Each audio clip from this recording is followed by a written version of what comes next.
Hello, everyone. This is Lauren Steiner, and welcome to tonight's edition of the Robust Opposition. I'm really happy to have with me two of my three guests. Maybe I'll have my third join at some point tonight. But these ladies are from an organization called the Southern Workers Assembly, and they are Nichel Dunlap-Thompson and Mary Delberg. How you doing, ladies? Great. Very good. Thank you. So I want to talk about what the Southern Workers Assembly is, but first I want to get a little bit about your background and how you came to this work. Let's start with you, Nichel. So first and foremost, thank you for this space, Lauren. I appreciate this opportunity to share some of the work that the Southern Workers Assembly is doing here currently in the city of Charlotte. So I've been a member of UE 150, which is our local union. Frozen. You got me? This is strange. I don't know if this is my internet or you. And Mary okay, let's go to Mary. Okay. Oh, no, wait a minute. You're back. Okay, continue on. So I've been a part of UE 150, which is our Charlotte Workers Union here in the city of Charlotte for about 5 years now. I am the recording secretary as well as a statewide trustee, recently brought on by the Southern Workers Assembly as a organizing fellow.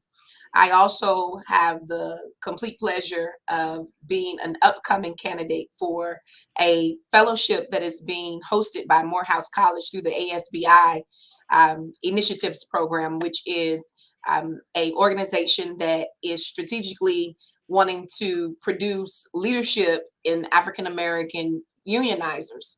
And so I'm excited about that opportunity. I'm excited about the work that we're doing here in the city of Charlotte. And I look forward to, connecting with the workers here and continuing to promote this struggle where we're trying to stand in the gap for the workers' rights that they are in so dire need of. Thank you for having me. That sounds like a really exciting prospect with Morehouse. Really exciting. Absolutely.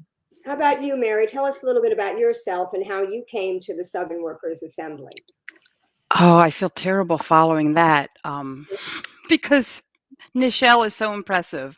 I'll start where I am, which is I'm in Raleigh, and as a fellow with the Fellowship of the Southern Workers Assembly, we just began a 6-month period for that. Prior to that, which is involved in organizing, I've always been a volunteer coordinator. So my heart, my passion is in making sure that nonprofits who need volunteers and utilize them, and organizations that use volunteers, that they have the volunteers they need, but that they're treated accordingly, not as unpaid labor. So that's obviously a passion of mine, from Girl Scouts as a volunteer, and all the way up to running a volunteer center out in the Outer Banks for years. So somehow we matched up. So I'm in Asheville. We represent 3 different cities here in the state of North Carolina.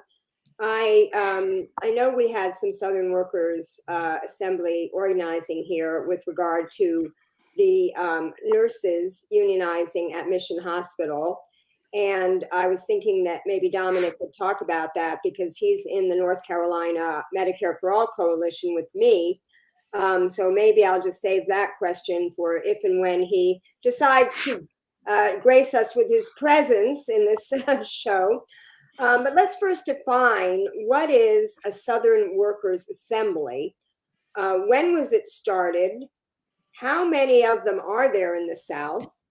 And why was it started? And whichever or both of you can take this question, whichever one of you wants to go first. I think Nichel and I will tag team because that's a lot of questions. Yeah, so let's start with what is the Southern Workers Assembly? So the Southern Workers Assembly is a coalition of organizations and people. It was begun in 2012 while Barack Obama was in Charlotte for the Democratic Convention and accepting his the nomination. And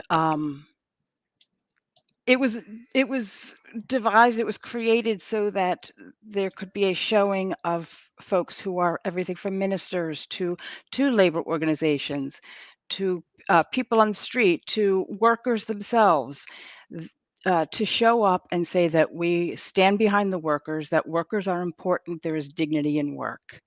I Mhm, forget some of your other questions, but that's the beginning of the Southern Workers Assembly.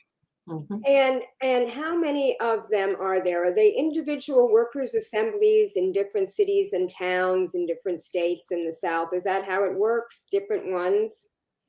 Yes, we look at the Southern Workers Assembly, SWA, as an umbrella organization, and underneath that are local worker assemblies. So I am with the Raleigh Area Workers Assembly, and we have a workers assembly in all of the 8 southern states that have typically been ignored in historically for forward thinking and progressive working states. Um, Now, how is this different from a union? Because usually when workers organize, they organize in a union, but we know that many of the southern states are what they call right to work states, where unions don't have a lot of power. So, like when I look at your mission statement online, and I put the link to your organization, southernworker.org, it talks about, unions and worker. Well, let's read it. I'll just read it right here. Or did I take it off? I went off the page. Well, unions and other organizations of workers. So it's a broader term than a union. And did you organize this specifically because it's so hard to organize unions? And when you do, they have so little power. Is that one of the motivations? I guess you want me to take this one, Mary. Good. So, the Southern Workers Assembly was organized so that we could support the unions. Um, what we may or may not know is the state of New York has more union members than all of the South collectively. The other reason is simply because of this statute, the GS 95-98, which is the statute that has um, paralyzed our forward motion with making sure that the workers are represented in their workplace. They have a right to organize. They have a right to file grievances. They have a right to be represented in that grievance process. And because here in the South, for whatever reason, we know that the Jim Crow has still played a huge part in the way that these corporations and organizations organize their infrastructure. And so, for that reason, the Southern Workers Assembly has begun to organize outside of the union organization so that we can build more community allies to help support this forward movement that we're trying to create, as far as having the representation for the workers inside of these workplaces. And the number one fight that we're all fighting it right now here in the South is for collective bargaining. And because of that, we wanted to create the Southern Workers Assembly so that we could build more momentum, not just with unions, but with various organizations, as Mary just stated, through the churches, through other corporations that may not even have a union representation.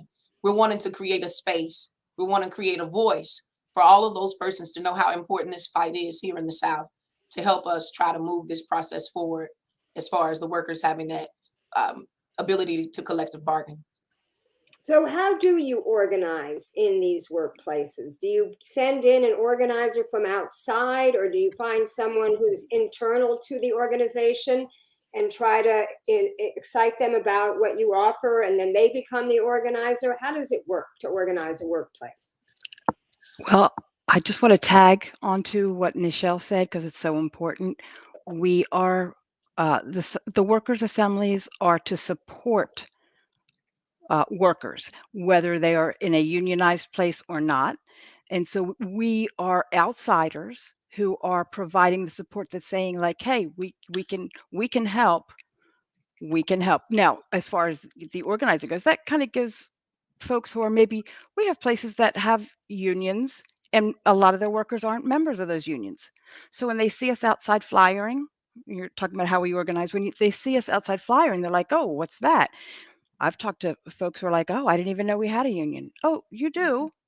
And so what we do is by flyering outside, we create relationships. We begin to know people. We put them in touch with folks who are inside. We want them to have control of this rank and file. That's one of the things about UE 150 in particular that I've always enjoyed was the rank and file. But the inside folks are creating the relationships. We are just there to support. Mhm. Okay, a little bit of that got garbled because I think we have a bad connection. I don't know if it's my service because it's sort of raining here, but we got most of what you said. Okay. Okay, so is it a membership organization? Do people pay dues? Do you know how many members there are or no? We don't pay dues. We are a membership organization. We've got, I believe, about 4,000. And that's varying because we have this big this big outgrowth, this huge burst of growth, rather. And I do want to touch on, I'm sure Nichel does, as far as where we are right now with our fellowship. Kentucky, Tennessee, Louisiana, Tampa, New Orleans, as I said, Hampton Roads. It's really Asheville, Charlotte, Durham, Raleigh. It's really growing. So the membership right now is at 4,000 plus. Now, is that in the state of North Carolina or in all the southern states? All those states that I just named and more. So Kentucky, Tennessee, Louisiana, Florida, got some in Georgia, obviously North Carolina, Virginia.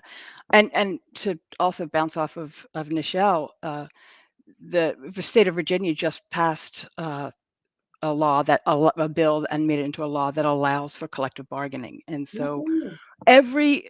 I think one of the reasons this began in 2012 on the GS 95-98 potentially is because every time we have new Democrats step into and be elected to our state, one of the things they want to do is we want to give this, and time after time they call a press conference and they do this bill, and it never passes. Well, it's Republican controlled. So, looking at Virginia as a great example for what we can do. Right. Absolutely. Do you want to talk a little bit about how you organize, Nichel? Well, so first we have to start the conversation. We have to create a platform to where there's a comfort level to where we can meet the worker where they are. I share my story. I share, about my story with UPS, how potentially, that is a private sector. They have a representation there, union Teamsters, I believe it is, Local 71. And so I was wrongfully terminated and ended up having to prosecute my own case in federal court as a pro se plaintiff. And so that starts the conversation. I begin to say, I know where you are. I was there. And I need you to understand that these things that are going on inside of the workplace that you know are not right, that you know that are unfair, if you do not stand up and make sure that your voice is heard and know that the administration is aware of your discomfort, your dissatisfaction, the situation is only going to continue. Your labor is your leverage. And so that is how that conversation starts. And then we also take the time to listen. Whenever I contact any worker that is inside, I spoke with an individual that was inside of Amazon, and I sit and I listen attentively, and I take notes, and I want to notate everything that he has said, so that when we create that dialogue amongst one another, I can run down and let him know that, okay, so what happened with this situation? Has that conveyor been repaired? Did they file? Did they post that what they needed to post as far as OSHA and the log, the 300 log? So you have to make sure that you're paying attention to them just as well as they want us to pay attention. You know what I mean? We will need for them to pay attention to us. And so that's how that starts. And then you have to be consistent. You can't just show up one week and then, you're absent from that workplace for another 3-4 weeks. You have to start the momentum. You have to let them understand that we are here, we understand, and we're going to support you. So it's about consistency, it's about communication, and it's about cooperation on both our parts. Well, this sounds very much like the kind of organizing that Down Home Carolina does. I did a show with Dreama Caldwell and Gail Schwartzberg about that.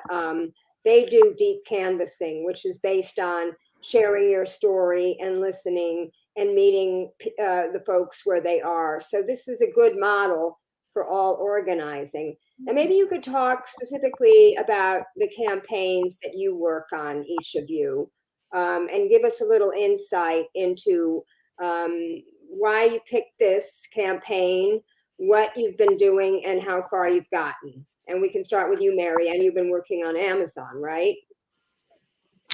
I have helped with Amazon. Yes, we have a specific fellow, Kaya, who's amazing, and a graduate student. We're also busy. We really are. But Kaya is connecting with Amazon in this area. So Garner, when I say I helped, I I helped. I showed up. I handed out flyers. But Kaya is doing Amazon in Garner, Durham, the two in Durham, one Morrisville. Um, so yes, while we have had some impact with Amazon as a Southern Workers Assembly, we have split it into individuals so that in Raleigh I can help with the campaigns of expanding. So we hear complaints from folks. I'm leafleting every week at the water department and our sanitation department. The second fatality to COVID deaths in North Carolina was a Raleigh sanitation worker. He was in his 30s.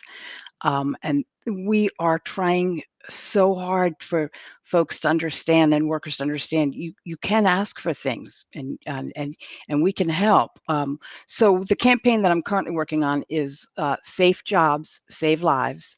We hope to have a statewide work direct action where we're wearing stickers and we'll have those out. I'll definitely get a picture to you of one or a digital image for you.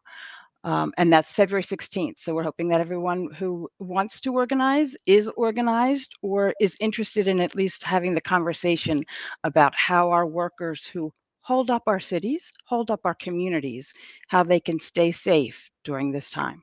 Okay, so I asked you about Amazon because I was told by Dante, who introduced me, told me you would be on the show, that you were working on Amazon, but it seems like this is more of your main campaign is the safe workers, and that is the city employees. That is going to be statewide. Okay, So it's North Carolina statewide. The one I'm working on, I'm in Raleigh, yes. And I can talk about Amazon. Absolutely. Nichel and I can both talk a little bit about Amazon, but I wanted to be clear about what I was working on as far as the campaign goes. Okay, Nichel, and what are you working on? So we have similar projects. The Safe Jobs, Save Lives, of course, is the statewide action. So we're both working on that particular campaign. Some of the sites that I've been to here in the city of Charlotte has been the Lynch, the Rail, as well as CDOT street maintenance here in the city.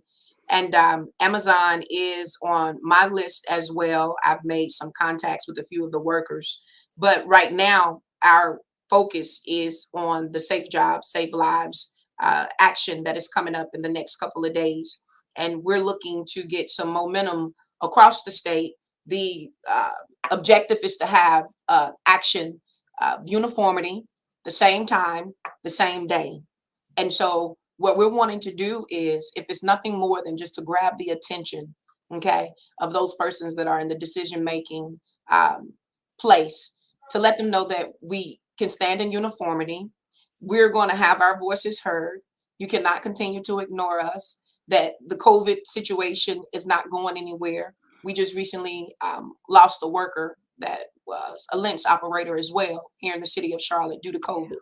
There needs to be more COVID protocols put in place to keep the workers safe. We're dealing with a deadly virus. And so these workers are having to come and perform their duties in a deadly environment. And so with that being said, there are some things that the management needs to ensure that this process, the duties that they're carrying out, can be done in the safest manner as possible, because the job is not as important as it was, more so now than protecting the life of those persons who perform the jobs. And so that's what we're looking to do on this upcoming action, as well as I'm looking to engage a few of the workers that are out at Amazon to make sure that we can maybe have that conversation to where they can maybe build their infrastructure a little bit more secure, a little bit more tight, so that when it comes time for them to have an action there, that it'll have the uniformity, it'll have the organization, and it'll also have the appreciation and it'll get the attention that they need to get the changes that needs to take place to keep them safe. Now, are you familiar with Chris Smalls, who is the Amazon worker from Staten Island, New York, who got fired for advocating for his fellow workers? They didn't have, this was at the beginning of the pandemic, they didn't have the proper safety protocols. And he spoke out, and his story exploded when a leaked memo from an Amazon executive called him uneducated and unarticulate. And that really made him so mad. He just burst out on the scene. And I happened to be the first YouTube host to interview him on my show with his associate, Derek Palmer. And they organized a lot of actions. They were focusing on Jeff Bezos's house. And when I was living in Los Angeles, I helped him do an action in front of Bezos's, I'm not even kidding, $165 million mansion, okay?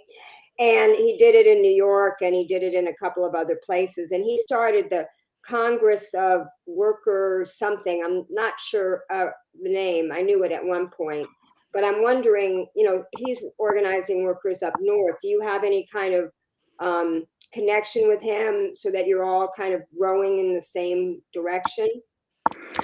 So we recently had our MLK event in which we had an Amazon speaker, an Amazon person from our local in Garner speak.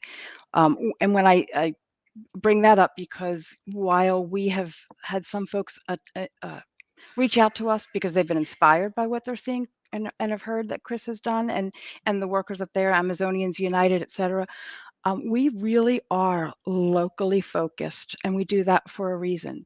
And so we have had conversations with Amazon workers across the triangle. We have had to facilitate some meetings that are going on. As a matter of fact, last Tuesday when we had about 7 or 8 of us out there flyering, it was the first time that we've been out there flyering, and folks were inside and coming on shift expecting us and leaving shift expecting us. So that's exciting.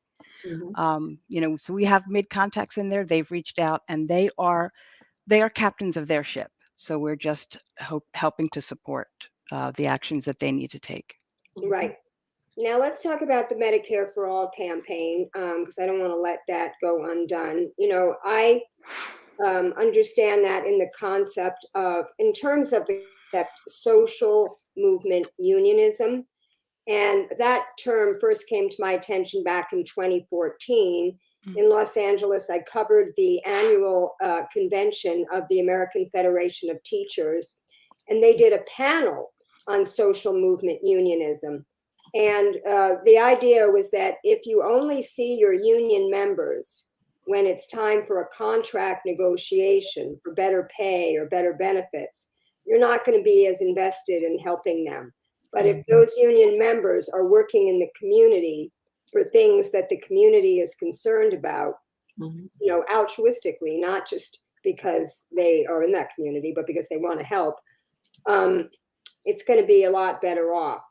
And so I believe from reading your website that that's what's inspiring your Medicare for All campaign, because we know here in North Carolina, we don't even have Medicaid expansion, much less Medicare for All. And in California, where the Democrats have a 2/3 majority, just 2 nights ago, the author of our Medicare for All bill, the fourth one that was authored and introduced in the 30 years that I was living in California, actually withdrew the bill on the day that it was supposed to get a vote, because he knew he didn't have the 41 votes, and he didn't want to expose his fellow Democrats, the corporate ones, that put their corporate donors before the health of their actual constituents in the middle of a global pandemic. So it seems very hopeless that we're ever going to get Medicare for All. If you can't get it in a progressive state like California, you know, how are we ever going to get it down here in the South? So I'm interested in your thoughts about it, and tell us how you work, you know, that campaign into your organizing. Well, our president, Dominique Harris, has been on the front line fighting for Medicare for All for, I know, at least 4 or 5 years. And so in 2018, you know, Congress they formed the first Medicare for All caucus. So that was a plus. And the fact that the bill, didn't quite make it to the floor, lets us know that the conversation is being had with within the policymakers. And so therefore, we just have to keep the initiative going. We have to keep that momentum going. We have to continue to push it. We have to continue to educate ourselves concerning it and the importance of it. We do know that here in the United States of America, that our healthcare system is the worst.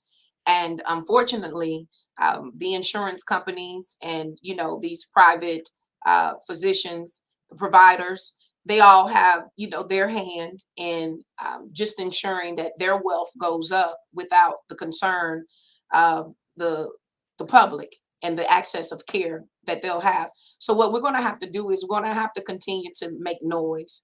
We're going to have to continue to let them know that we're not going to give up on this bill. We're not going to give up on this movement. We do know that it can be done. You can look at Canada and look at their healthcare system.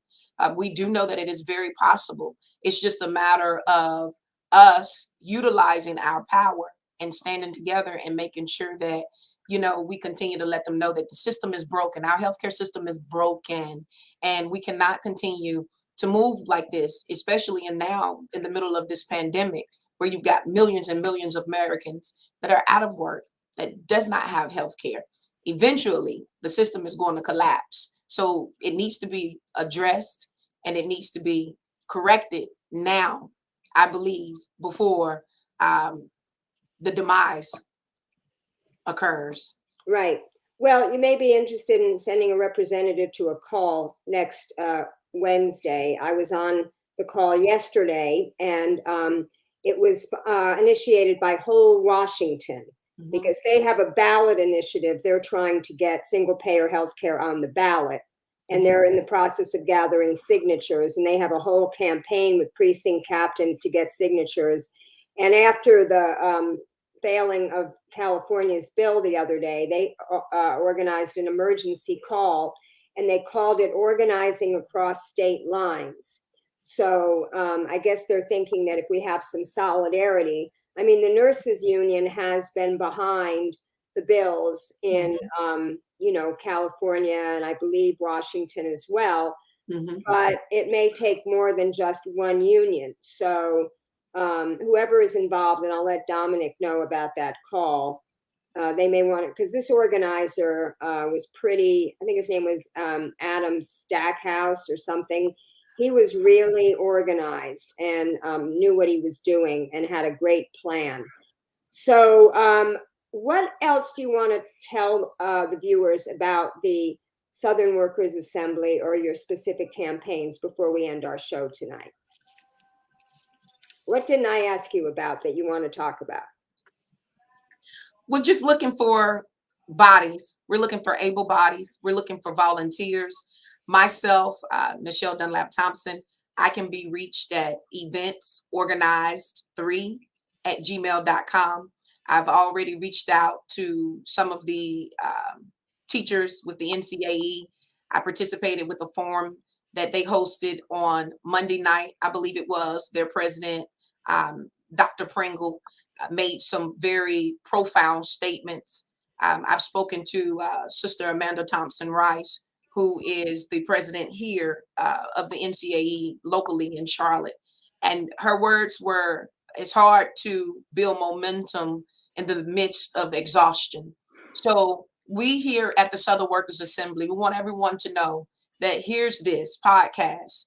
We know that you may be getting a little weary, but we cannot faint. We have to stay the course. We have to continue to fight for more representation in the grievance processes. We have to continue to fight for a decent wage, a livable wage. The instructors, they're being placed in these classrooms with the children. Everyone is at risk. There are so many different things that have changed in the past 2 years. They were already underpaid, but now it seems as if they're being placed into harm's way, and they're being forced to do it without the consideration of compensation. That cannot continue. Our children need to know that when they go into the brick and mortar, that they will be protected. There are safety standards that are in place. They've just gotten, I believe it was about maybe over $5 million, and I'm pretty sure it's much more than that.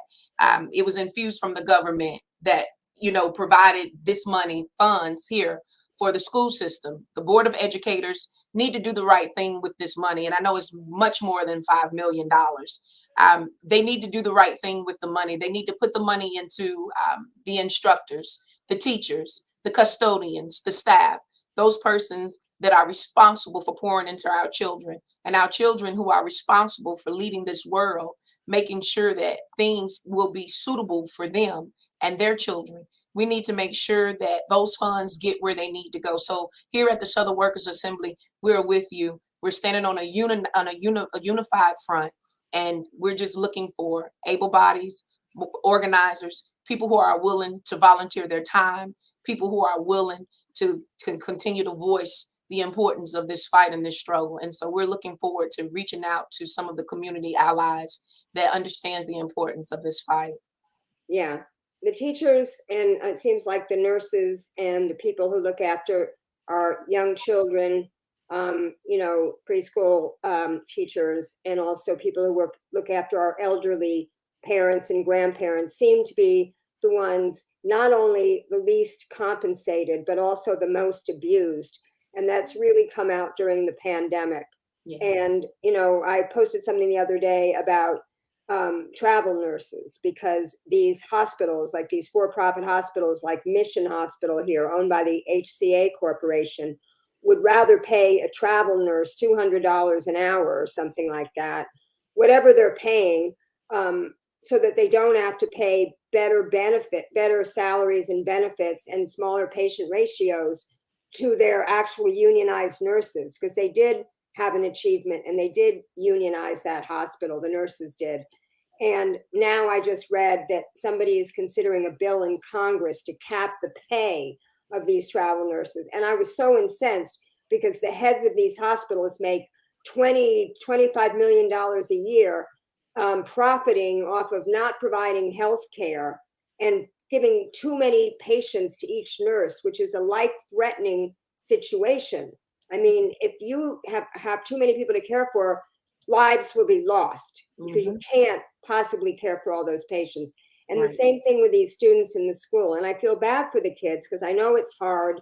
Virtual school especially hits low-income children of color the hardest, because they are the ones that really need that in-classroom instruction and that socialization.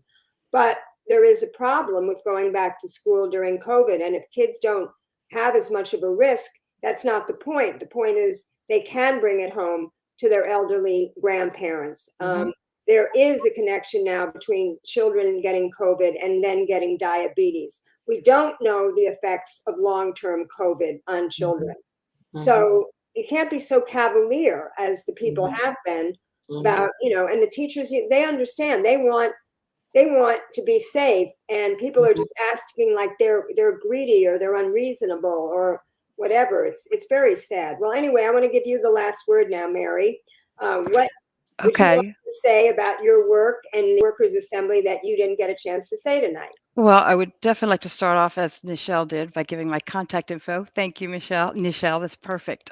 It's vote, VOTE 4, number 4, NC at gmail.com. So that's my personal email address. Vote 4 NC at gmail.com. And as Nichel said, we are looking for folks. We're looking for volunteers. We're also looking for workers who have heard this or who have seen what we're doing. And you know what? My cousin works in a terrible place, or this business really is being, very inconsiderate and unsafe, so that we can then, try and start relationships with those folks. I want to talk about the intersection that we have between, as you talked about, nurses, teachers. I worked in a nursing home for years on the Outer Banks. Okay, they are some of the most unprotected. I was not a nurse, I was a certified nursing assistant. We are one of the lowest paid folks, and we are in caring for people who are vulnerable, unable to care for themselves. And I think that when we talk about all of the various broken systems that this virus has shown, what we can see is that the cracks were there, the cracks are wider now. And the more we try to extract uh, labor from this and keep our costs low, meanwhile, we have, folks who are making untold profits. Look at our rail workers. Everything is connected. And I'm counting on our younger people to say, like, hey, wait a minute, history has shown us some stuff, because a lot of our older folks are comfortable where they are, think they're comfortable, and are afraid. And I know people are afraid for a lot of different reasons. And we don't judge them for that, but we say, like, in togetherness, in unity, we can protect each other. And I want people to come away from this with some hope that there doesn't have to be a union and it doesn't have to be a fight, but certainly there are other avenues to getting unity at work, getting your voice heard, protections for yourself. There were tons of COVID pay and sick pay, that was thrown at people. And then, like at Amazon, they started off with 15-minute breaks. Then COVID started, they gave them an extra 5-minute break, and then they started taking it away from them. And just similar to that is COVID pay. I was speaking to somebody at the sanitation department today. He just came back on from being sick. He was diagnosed with COVID. He got sick, and he didn't quite tell me whether he had to use up all of his sick pay or not. His concern, though, was that, which kind of gives you a clue. His concern was that, well, wait, what if my wife comes down with it and we have kids? Now, I've already taken my time off. So we had companies and organizations that were putting these things out there, and then with the wave and they've taken them back, like, oh, we don't need them. And I think it's even more apparent that we do need protections for our workers. Well, it's obvious that we have enough money in this country to bail out the banks, to subsidize the fossil fuel industries, to give tax breaks for billionaires, to fund endless wars. Pelosi wants to send another 500 million to Ukraine. We have no business being over there, and Russia is being demonized when all they're doing is protecting their own, border. I could go on and on about the lies we're being told about Ukraine. I just have you watch my show that I did the other night. But the fact of the matter is the money is there, and it's just how it's allocated. And we're at the end of 40 years of neoliberalism, where they've broken all solidarity of people. Between World War II, the end of World War II in 1980, as worker productivity rose, all but rose. Their salaries got better, and you could afford to have a blue collar job, have your wife not work, own your own home, send your kids to college, and have a nice life. Now, this wasn't true. Obviously, we still had a lot of racial oppression. This wasn't true for all people. And we've improved a little bit in that area, not enough, obviously. But I mean, over the last 40 years, we haven't seen the wage rise at all. And I saw a very interesting little thing on YouTube a few years ago that I've never forgotten. It was called The Crisis of Capitalism by David Harvey. And it's a little RSA anime, where you're writing on that with marker on the whiteboard. And he basically showed that, like, how do you do this? How do you have workers not revolt if, the rich are getting richer and they're maintaining the same? And Elizabeth Warren's, all her work was called The Two-Income Trap, that it now takes two incomes to earn. That's how people stayed afloat, because the wife had to go to work. But then, of course, you don't have the needed child care. And when Clinton got rid of welfare, yes, people wanted to work. He got rid of welfare, but he didn't give them transportation aid. He didn't give them, child care aid. So people were worse off when they were working. I mean, the history of our country is such that, and we have to talk about racism, because the history of our country is such that when there was quality, affordable childcare, it was offered and paid for by the government and provided for these taught, educated folks, and it was for white women who were working in the factories, because the men were off to war. There's a great podcast about that. No One's Coming to Save Us. I'd love for you to take a listen to that, because it really goes into all of this, and how actually Nixon was ready to sign a bill that would have, just like in Build Back Better, would have had that money in there to provide quality care for children. I was 8 years old and I said to my mom, wait a minute, what's infrastructure? Mm, And she said, it's roads and things that help people get to work. I'm like, well, what about childcare? I had a 2-year-old brother. We had a neighbor across the street watching, mhm. my mom said, your words to, our government. Right. Okay, you know what? That's almost 50 years ago. And I'm still Mhm. wondering, what about childcare? Yeah, we Right, call right, it social infrastructure. But the right. Sciences of Capitalism video by David Harvey said, how do you have it so that, the workers aren't going to revolt? And the answer to this question was credit cards. Because everybody is they're living a middle class lifestyle on credit.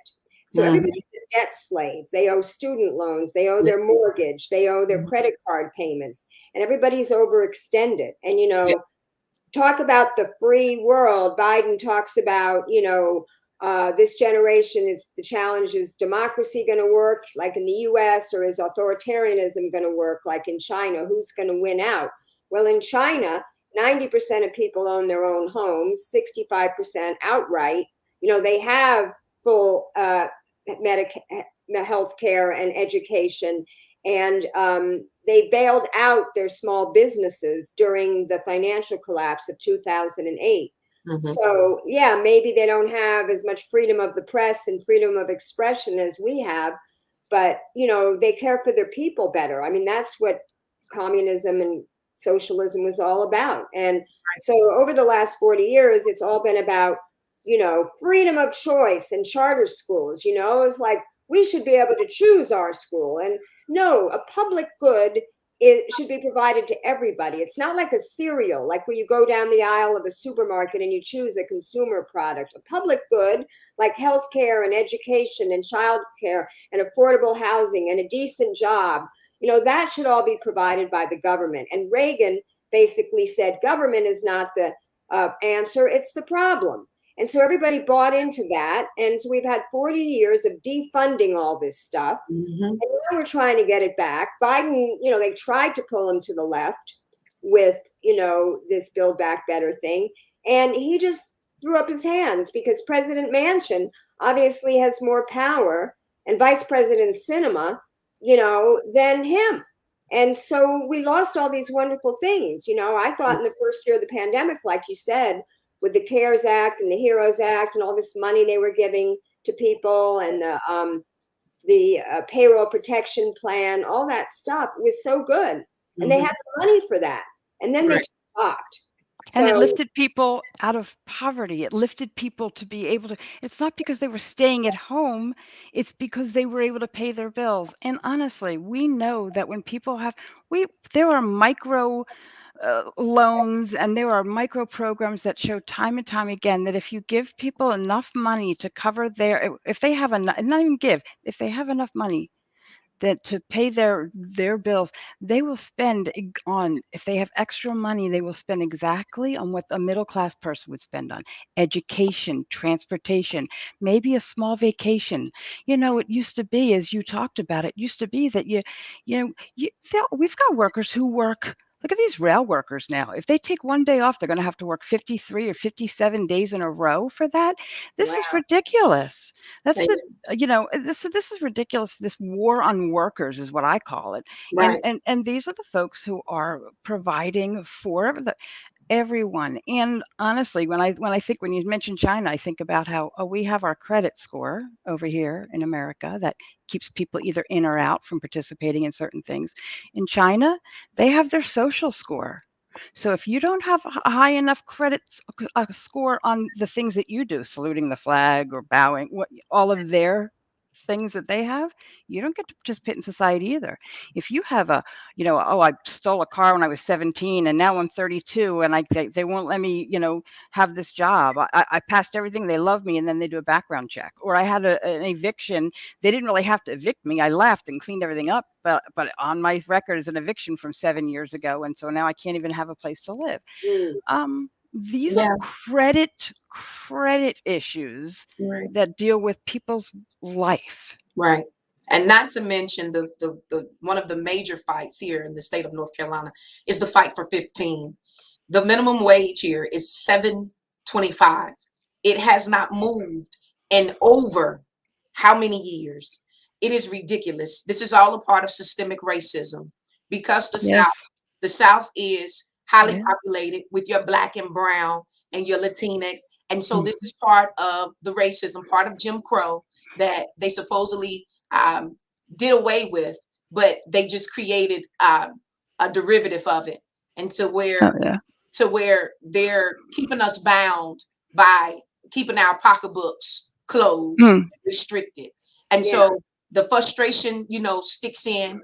And then you have the substance abuse because people have this feeling of helplessness. It all just plays a part. It is a domino effect. It is a cruel domino effect. And it is time for things to change. These laws that are on these books that have not been addressed in over 60 years, that is still used to keep us from being able to potentially progress in these corporations, these organizations, life itself, the housing market. We know that the African American was denied loans or either just outright given an outrageous interest rate. So all of these things that they've been doing for years here in the South, it is time to stop. It is time to stop. And the only way that it is going to stop is if we stop.